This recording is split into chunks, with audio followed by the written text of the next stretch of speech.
মোহামেডানকে কিন্তু কখনো ছেড়ে যায়নি, কিন্তু আমরা আমার মোহামেডান থেকে নামটা কেটে দিচ্ছি।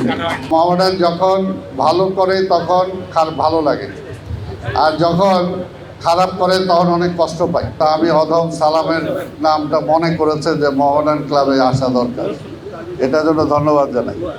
দীর্ঘদিন, কারণ মনে প্রাণে ওই যে মনির ভাই যেটা বলছে যে আসলে ক্লাবের সুখেও ছিলাম দুঃখেও ছিলাম, অনেক ইতিহাসের সাথে জড়িত, কিন্তু মাঝখানে এটা বলতে দ্বিধা নাই যে সপ্তম গ্রেডের লোকরাও দেখলাম যে মোহামেডান ক্লাবের মেম্বার হয়েছে, কিন্তু আমাদের নামটা কেউ কিন্তু সেসব মনে করে নাই।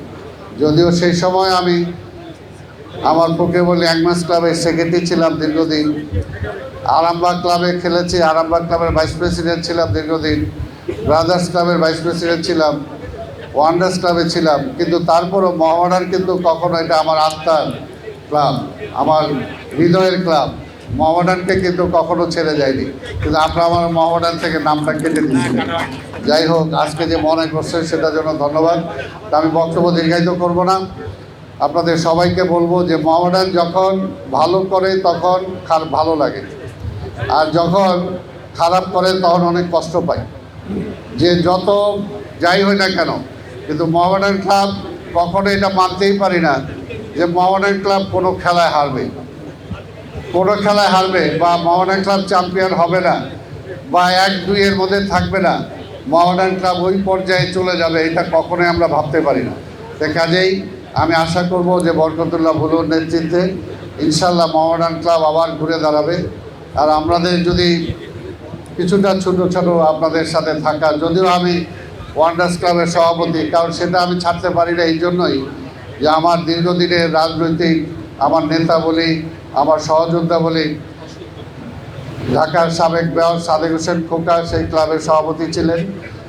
তিনি থাকাকালীন আমাকে ওয়ান্ডার্স ক্লাবের দায়িত্ব দিয়েছিলেন যে এই ক্লাবটা পুরনো ঢাকার ক্লাব, এই ক্লাবটাকে ধরে রাখতে হবে। তো সেই কারণে সেই ক্লাবের সভাপতি আমি এখন আছি। তারপরও মোহামেডান ক্লাব অন্তর থেকে আছি।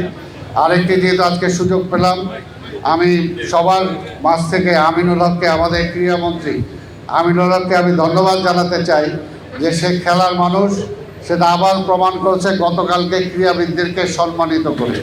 আমি বলবো যে সেখানে সে কত টাকা দিছে কী দিছে সেটা বড় প্রশ্ন না, ক্রীড়াবিদদেরকে সে সম্মান করেছে। কাজে ভবিষ্যতে এই ধারাবাহিকতাটা সে সামনে রাখবে। সে নিজে একজন ক্রীড়াবিদ।